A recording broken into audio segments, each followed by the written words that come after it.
Hello friends, welcome back to Positive Approach. This is Nityash Bharadwaj. Today we are going to discuss some important numericals, some important MCQs of unit number 8. So without wasting time, let's start. Our first MCQ is first law of thermodynamics is the law of conservation of option A mass, option B linear momentum, option C energy, and option D angular momentum. So our right option is first law of thermodynamics is the law of conservation of energy. So option number C is our right answer. Our question number 2, internal energy of an isolated system is option A increases, option B decreases, option C remain the same, and option D none of this.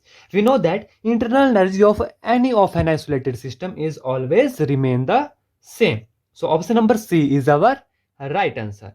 Our next question is question number 3. The change in internal energy of a system in a cyclic process is option A positive, option B negative, option C 0, and option D may be positive or negative. What is cyclic process?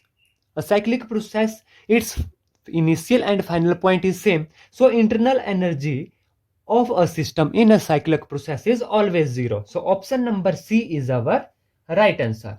Our question number 4, which is a numerical, an ideal Carnot engine whose efficiency is 40% receive heat at 500 Kelvin.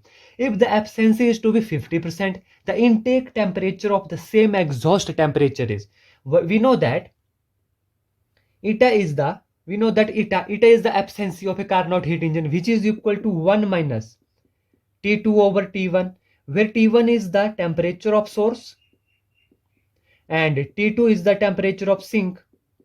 Given that an ideal Carnot whose efficiency is 40%, let it will be 40%, okay, which is equal to 40 divided by 100, which is equal to 1 minus T2 divided by T1, where it receive heat, where T1 is equal to 500 Kelvin. If the efficiency is 50%, let this will be question number 1, okay, and if the efficiency is 50%, if it is 50%, which is equal to 50 by 100, which is equal to 1 minus T2 over T1.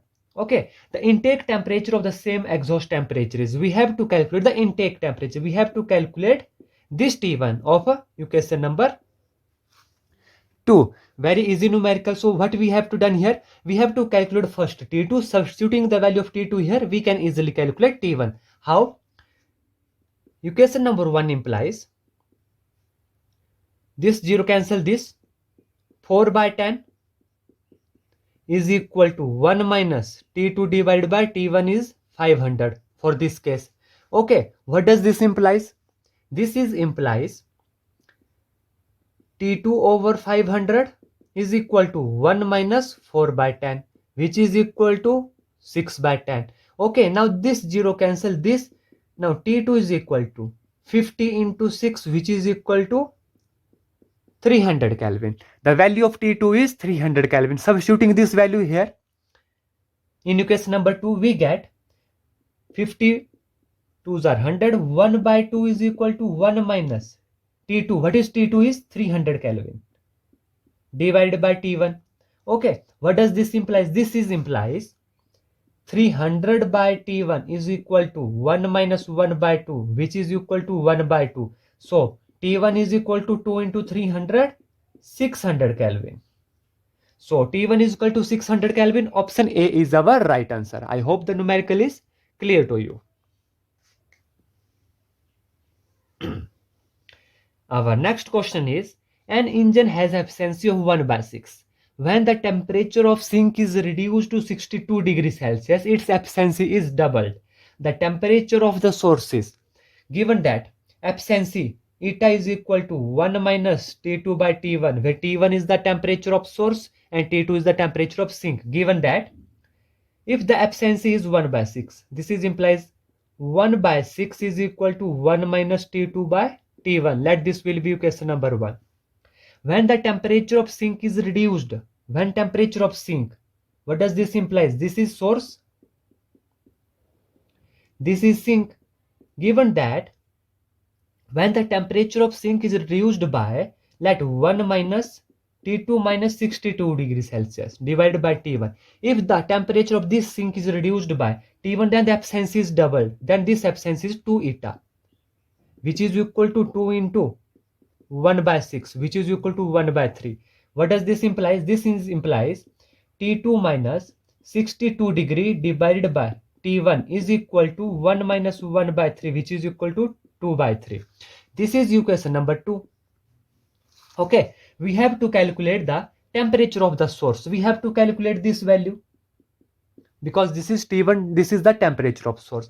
From equation number 1, we get T2 over T1 is equal to 1 minus 1 by 6, which is equal to 5 by 6. Okay, we get here T2 is equal to 5 by 6 T1. Substituting this T2 here, we get T2 5 by 6 T1 minus 62 is equal to 2 by 3 T1. Okay, now this is implies 5 by 6 minus 2 by 3 into T1 is equal to 62. What does this implies? This is implies let 6 will be LCM. 5 minus 4 into T1, which is equal to 62. This is T1 by 6 is equal to 62. T1 is equal to 6 2s are 12, 6 6 are 36 and 7 372. Now T1 is equal to 372 minus this is 273 Kelvin. 12 3 9, 16 7 9, which is equal to 99 degrees Celsius. So option C is our right answer, that is 99 degrees Celsius. I hope the numerical is clear to you. Our next question is mathematical form of first law of thermodynamics. We know that mathematical form is dq, change in heat, is equal to du, change in internal energy, plus dw. What does this imply? This is du plus pdv, which is dq. This is the first law of thermodynamics. So options dq, du plus pdv, option B is our right answer. So question number 6, option B is our right answer. I hope this MCQ is also clear to you. Next question is question number 7. Work done in an isothermal process. A mu RT log V1 by V2, B mu RT log V2 by V1. This is a straightforward question. We know that option B, that is mu RT log V2 over V1 is our right answer. Next question, question number 8. This is also a direct question. What is the work done in an adiabatic process? Option A, RT1 minus gamma 1. No, this is not correct. Option B, RT2 by gamma minus 1. This is also not correct. Option C, R into T1 minus T2 divided by gamma minus 1. Yes, this is a correct expression for the work done in an adiabatic process.